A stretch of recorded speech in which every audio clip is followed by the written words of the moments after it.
Welcome back to our channel. In this tutorial, we will guide you through the process of sharing posts with friends only on Facebook using your PC. By following these simple steps, you can ensure that your posts are seen only by the people you trust. Let's get started. Step 1. Open Facebook. Launch the Facebook application or visit the Facebook website on your PC.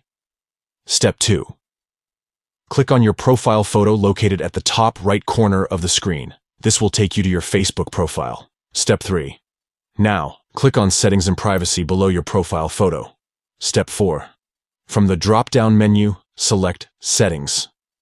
This will open the settings page for your Facebook account. Step 5. Click on Privacy from the left-hand side menu. Step 6. Locate the section labeled Who Can See Your Future Posts and click on Edit next to it. Step 7.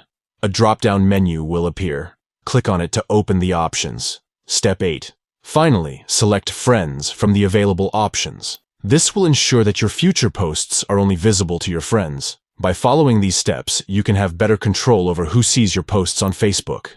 If you found this tutorial helpful, be sure to subscribe to our channel for more useful tips and tricks. Thanks for watching.